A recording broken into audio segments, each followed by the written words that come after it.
গত 5ই আগস্ট রাজনৈতিক পট পরিবর্তনের পর থেকে দেশে এখনো পর্যন্ত ফিরতে পারেননি সাকিব আল হাসান। দোস্ত, মিরপুরে খেলে টেস্ট থেকে অবসর নিতে চেয়েও পারেননি সাকিব।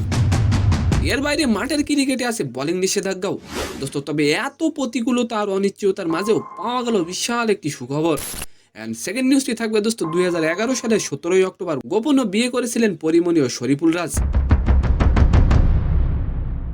দোস্ত, তবে বিয়ের 1 বছর পরেই তাদের বিচ্ছেদ হয়ে যায়। অবশেষে শরীফুল রাজকে নিয়ে এতদিন পরে পরিমণি হঠাৎ এমন স্ট্যাটাস কেন দিলেন? তো নিউজ দুইটি জানতে অবশ্যই ভিডিওটি সম্পূর্ণ দেখবেন।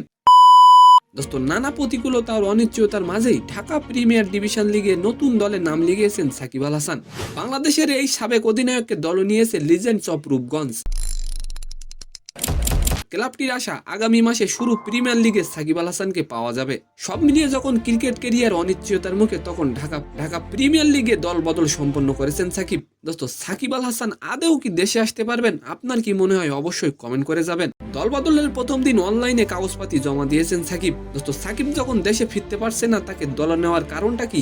এমন প্রশ্নের উত্তরে রূপগঞ্জের মালিক বলেন, আমরা ক্রিকেটার সাকিবকে দলে নিয়েছি, রাজনীতিবিদ সাকিবকে নয়। এন্ড সেকেন্ড নিউজ হলো, পরিমণি ও শরীফুল রাজ ভালোবেসে বিয়ে করলেও বিয়ের 1 বছর পরে তাদের বিচ্ছেদ হয়ে যায়।